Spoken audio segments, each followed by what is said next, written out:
1971 সালের ৩রা মার্চ স্বাধিকারের আন্দোলন রূপ নিতে থাকে স্বাধীনতার আন্দোলনে। ১ মার্চ ইয়াহিয়া জাতীয় পরিষদ অধিবেশন বাতিল ঘোষণা করার পর থেকেই উত্তাল হয়ে ওঠে গোটা পূর্ব বাংলা। এদিন পল্টন ময়দানে ছাত্র সংগ্রাম পরিষদের ডাকা সমাবেশে বাংলাদেশের স্বাধীনতার ইশতেহার পাঠ করা হয়। ওই দিন ঘোষণা হয় পূর্ব পাকিস্তানের ৭ কোটি মানুষের স্বাধীন ও সার্বভৌম রাষ্ট্রের নাম হবে বাংলাদেশ। ৭১-এর ১ মার্চ পাকিস্তানের তৎকালীন প্রেসিডেন্ট ইয়াহিয়া খান হঠাৎ করে ৩রা মার্চের জাতীয় পরিষদ অধিবেশন বাতিল ঘোষণা করলে পরিষ্কার হয়ে যায় ক্ষমতার মসনদ ছাড়ছেন না তিনি। সংখ্যাগরিষ্ঠ দলের নেতা বঙ্গবন্ধু ডাকে উত্তাল হয়ে ওঠে পূর্ব বাংলা। বিক্ষোভ ঠেকাতে জারি করা হয় কারফিউ। স্বাধীনতাকামী জনতার মিছিলে সামরিক জান্তা গুলি চালালে অসংখ্য বাঙালি প্রাণ হারায়। স্বাধীনতার জন্মলগ্নের সেই দিনে আগামীর বাংলাদেশ কেমন দেখতে চাই, কি হবে তার লক্ষ্য, সেই রূপরেখা জানাতে ৩রা মার্চ ছাত্রলীগের নেতৃত্বে গঠিত স্বাধীন বাংলা কেন্দ্রীয় ছাত্র সংগ্রাম পরিষদ পল্টনে ইশতেহার ঘোষণা করতে জনসভা ডাকে। লাখো মানুষের সেই সভায় যোগ দেন বঙ্গবন্ধু শেখ মুজিবুর রহমান। তার উপস্থিতিতে স্বাধীনতার ইশতেহার পাঠ করেন ছাত্রলীগের তখনকার সাধারণ সম্পাদক শাহজাহান সিরাজ। সভাপতিত্ব করেন ছাত্রনেতা নূরে আলম সিদ্দিকী।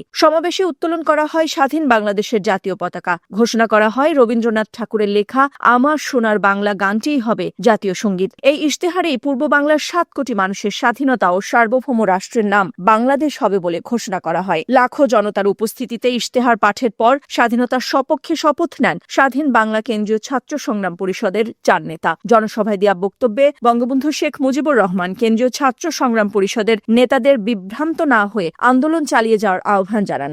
একই সঙ্গে ৭ মার্চ জাতির উদ্দেশ্যে ভাষণ দেবেন বলেও জানান বঙ্গবন্ধু শেখ মুজিবুর রহমান।